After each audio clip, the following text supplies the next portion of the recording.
ఈ యొక్క సభకు వచ్చినటువంటి మీ అందరికీ పేరు పేరున కళాభివందనాలను తెలియజేస్తూ అక్కగారు ఇప్పుడు ఆదిలాబాద్ లో జరిగేటువంటి కార్యక్రమంలో పాల్గొనాలి. మన కళాకారునికి సంబంధించినటువంటి కార్యక్రమంలో మనందరం కూడా ముందుగా అక్కను పంపించాలనేటువంటి ఆలోచన ఉన్నది.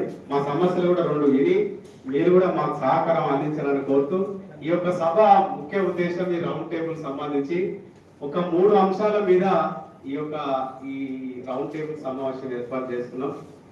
దీంట్లో 2004 సంవత్సరం అంతకన్నా ముందు కళాకారులకు ప్రభుత్వమే గుర్తించి డిపిఆర్ఓల ద్వారా కళాకారులకు గుర్తింపు కార్డులు ఇవ్వడం జరిగింది. వాళ్ళు పౌరాణికం, తర్వాత జానపదం, రైటర్స్, సింగర్స్, ఫోక్ డాన్స్ అంటే వివిధ కేటగిరీలో ప్రభుత్వమే గుర్తించి వివిధ వాళ్ళుగా మనకు ఇచ్చినవి.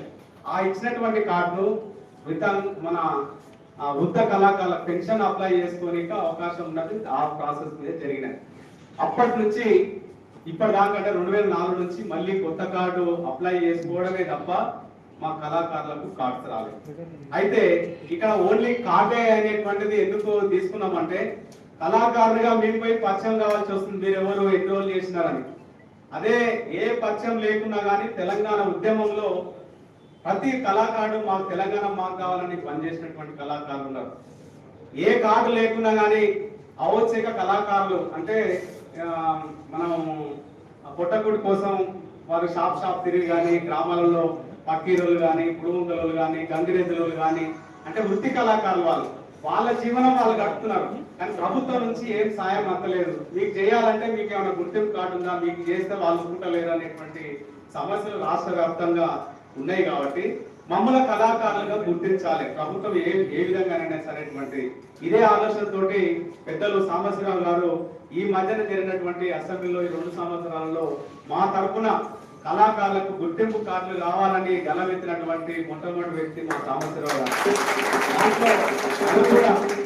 ఇంతకన్నా ముందు ఈ బషీర్బాగ్ ప్రెస్ క్లబ్ లో ఒక సదస్సు ఏర్పాటు చేసిన 300-400 మంది తోటి అప్పుడు కూడా మన మంత్రి గారి ద్వారా జూపల్లి కృష్ణారావు గారి ద్వారా ప్రభుత్వానికి మెమోరాండం ఇవ్వడం జరిగినది. దాని తర్వాత మళ్ళీ ఒక కల్చరల్ పాలసీ కావాలని ఒక 1500 మంది కళాకారులతోటి ఉదయం 10 గంటల నుంచి సాయంత్రం 7 గంటల దాకా 2024 సంవత్సరంలో ప్రజాకళల పండుగ అనే పేరు మీద ప్రజానాట్య మండలిగా మనం రవీంద్ర భారతిలో కార్యక్రమం చేసి ఇగో ఈ కళలు ఉన్నాయి, ఈ కళలను మీరు ప్రోత్సహించండి అనేటువంటి ఆలోచిస్తుంటారు. ఇప్పుడు జానపద కళలే కాదు, ఈ యొక్క శాస్త్రీయ సంగీతం చేసేటువంటి కళలను కూడా కాపాలంటున్నాం. ముఖానికి రంగేసుకున్నటువంటి పద్య నాటకాలు వేసేటువంటి కళాకారుల వాళ్ళ జీవన విధానం ప్రోగ్రామ్స్ లేక గుళ్ళ మీద అంటే వాళ్ళకు సంబంధించినటువంటి లేక ఇబ్బంది పడుతుంటే వాళ్ళకు కూడా అవకాశం కల్పించాలనేటువంటి పద్య నాటకాలు కానీ శాస్త్రీయ సంగీతం కానీ జానపద కళాకారులు కానీ రైటర్లు కానీ కావాలనేటువంటి ఆలోచనతోటి ఇవ్వడం జరిగినది. అయితే ఇంత కళాకారుల గుర్తింపు కాటించిన ఏ కళాకారునికి ఏమైనా ఆపద వచ్చినా ఎవరికన్నా ఏమైనా అయితే మమ్మల్ని ఆదుకునేటువంటి పరిస్థితి లేదు.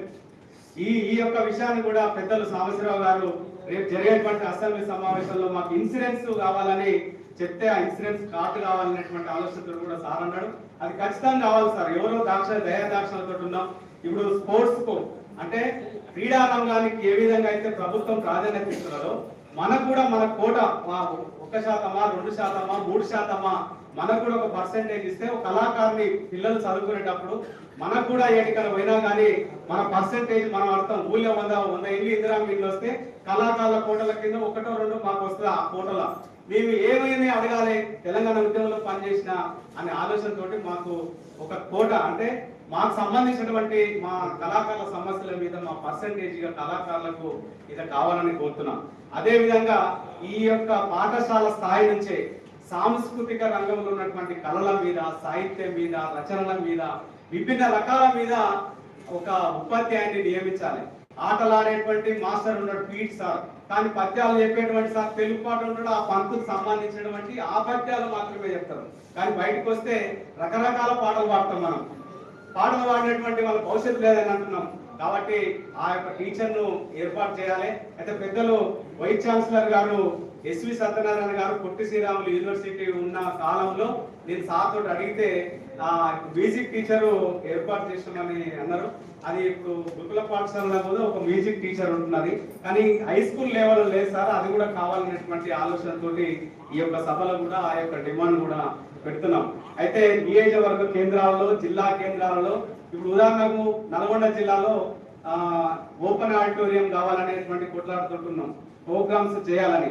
రవీంద్ర భారతిలో ఏ విధంగా అయితే అన్ని కళాకారులకు ఆదుకొని అందరి కళాకారులకు ఏ విధంగా అయితే కళల పండుగ నిత్యం కార్యక్రమాలు జరుగుతున్నాయో, ప్రతి జిల్లాలలో మినీ రవీంద్ర భారతిలు ఏర్పాటు చేసి మాకు ఉపాధి కల్పించాలనేటువంటిది ఆలోచన. కాబట్టి ఇంకా రకరకాల సమస్యలు వివిధ రకాలు ఉన్నాయి. థియేటర్కు సంబంధించినటువంటివి కానీ వృత్తి కళాకారులకు ఇలాంటి 4-5 డిమాండ్స్ తోటి మీరందరూ కూడా మీ జిల్లాలో ఏ కళాకారులు ఉన్నారో ఇది 2 సమస్యలు. మూడవది, తెలంగాణ ఉద్యమంలో పనిచేసినటువంటి కళాకారులకు 550 మందికి ప్రభుత్వం వారు ఉద్యోగాలు ప్రకటించినారు. వారికి ధన్యవాదాలు. అయినా ఇంకా కొంతమందికి అప్లై చేసుకోండి, మిగిలిన వారు ఉన్నారు, మీకు కూడా కళాకారులకు ఇస్తామంటే మళ్ళీ ఒక 5,000 మందిని మళ్ళీ అప్లై చేసుకున్నాం. అప్లై చేసుకున్న తర్వాత మళ్ళీ 550 అదే మందికి ఇచ్చారు తప్ప కొత్తలకి లేదు. కొత్తల స్థానంలో ఒక 100-200 దాంట్లో పనిచేయనటువంటి వాళ్ళు, ఆరోగ్యంగా లేనటువంటి వాళ్ళు, చనిపోయిన వాళ్ళు ఉంటే దాన్ని భర్తీ చేసినారనేటువంటి సమాచారం మాకు పూర్తిగా తెలియదు. అక్కగారు సమావేశాలు ఉన్నారు కాబట్టి చెప్తారు. అయితే ఇంకా అసలు తెలంగాణ ఉద్యమంలో సిపిఐ పార్టీగా పనిచేస్తున్నటువంటి ఎందుకు చెప్తుందంటే, తెలంగాణ ఉద్యమంలో ప్రకటించి మేము కూడా పార్టీ ఏదైతే నిర్ణయం తీసుకుందో తెలంగాణ ప్రజానాట్య మండలిగా మేమందరం కూడా తెలంగాణ ఉద్యమంలో పాటలు పాడి ఆటలాడడం మా దాంట్లో రాలేదు జాబ్. కాబట్టి మాకు కూడా మా దాంట్లో ఎవరైతే అర్హులు ఉంటారో వాళ్ళకి ఏమంటున్నాం, మేమేమో హైరవ్ చేస్తలేము. కానీ ఏ ప్రకారం అయితే మన తెలంగాణ ప్రజానాట్య మండలిగా తెలంగాణ ఉద్యమం కోసం పాల్గొన్నటువంటి కళాకారులు ఉన్నారో మన జిల్లాల్లో, నియోజకవర్గాలలో ఏ కేటగిరీ కింద అయినా సరే ఆ యొక్క రేపు జరిగేటువంటి ఎంపికలో, రేపు జరుగుతున్నటువంటి ఈ యొక్క ఉద్యోగాల ప్రక్రియలలో ఒక మొదటి స్థానంగా తెలంగాణ ప్రజానాట్య మండలి ఎందుకు చెప్తున్నంటే, రసమై బాలకృష్ణ గారు పాడినటువంటి ఆటలాడినటువంటి పండు వెన్నెలలో నాటిక మనం నిస్సార్ రాసినటువంటిది. మనం నిస్సార్తో రాసినటువంటి పండు వెన్నెల నాటికను ధూమ్ధాంలలో అంతడుకుల ఆరాధన తర్వాత రసమై బాలకృష్ణ అంటే వీళ్ళందరూ ఆడినటువంటిది. కానీ తెలంగాణ ప్రజానాట్య మండలికి ఉన్నటువంటి కళాకారులుగా మన దాంట్లో అప్లై చేసుకున్నా కానీ రాలేకపోయినది. ఇప్పటి నుంచి అయినా సరే ఎవరైతే ఇంకా మనం నిష్ఠాతులైనటువంటి ఉన్నామో, ఇంకా తర్ఫీదు పొందిన కళాకారులు ఉన్నామో, మన దాంట్లో కూడా టాలెంట్ ఉన్నామో, ఇంకా రాకుండా నేర్చుకొని కూడా భవిష్యత్తులో ఈ ఉద్యోగాల ప్రక్రియలో కూడా ఇవ్వాలని, అదేవిధంగా ఈ ఉద్యోగాలు రాకుండా మిగతా ఉన్నటువంటి జానపద కళాకారులు అందరూ కూడా మన సాంస్కృతిక శాఖ నుంచి కొన్ని కార్యక్రమాలను ప్రభుత్వాలను చేస్తున్నారు. కాబట్టి దాంట్లో ఎవరైనా అర్హులు ఉన్నటువంటి జానపద కళలకు సంబంధించినటువంటి వాళ్ళు ఉన్నారు, వాళ్ళందరికీ కూడా అవకాశం ఇవ్వాలి. ఇలాంటి సబ్జెక్టుల మీద పెద్దలు మన వీసీ గారు, మాజీ వీసీ గారు వారి సాంస్కృతిక రంగంలో వాళ్ళు చేసినటువంటి సేవలు కానీ, పెద్దలు మాదల రవి సారు సినిమా సంబంధించినటువంటి దాంట్లో బోర్డు మెంబర్ గా పనిచేసినారు, అక్కడ వాళ్ళు ఏ విధంగా చేసినారు. అదేవిధంగా అక్కగారు సాంస్కృతిక సారథి చైర్మన్ గా అయ్యి మనందరికీ ఆదర్శంగా ఒక తెలంగాణలో ఒక సారథి కళాకారులను కానీ కల్చర్కి సంబంధించినటువంటి దాంట్లో పెడుతున్నారు. కాబట్టి ఇవి డిమాండ్ కావాలంటే డబ్బులు కావాలి, దీనికి కొంత డిమాండ్ సంబంధించినటువంటి 1000 కోట్లు కావాలనేటువంటి దాంతో మనందరం కూడా ప్రభుత్వానికి ఒక నిర్దిష్టమైనటువంటి ఒక అమౌంట్ను అంటే మన నిధిని మనకు సమకూర్చాలి. దీనికి అన్నిటికీ ఒక సమగ్రమైన ఒక సాంస్కృతిక విధానం, ఒక పాలసీ, ఇది ఒకసారి నిర్ణయం తీసుకుపోయి ఈ దశల వారీగా తరతరాల దాకా ఒక పాలసీని కావాలని ప్రజానాట్య మండలిగా కోరుకుంటూ మీ అందరినీ ఆహ్వానించడం జరిగింది సార్. కాబట్టి మీరందరూ మీ సూచనలతోటి మేము కూడా దానికి సంబంధించినటువంటి కార్యక్రమంలో పాల్గొంటామని కోరుతూ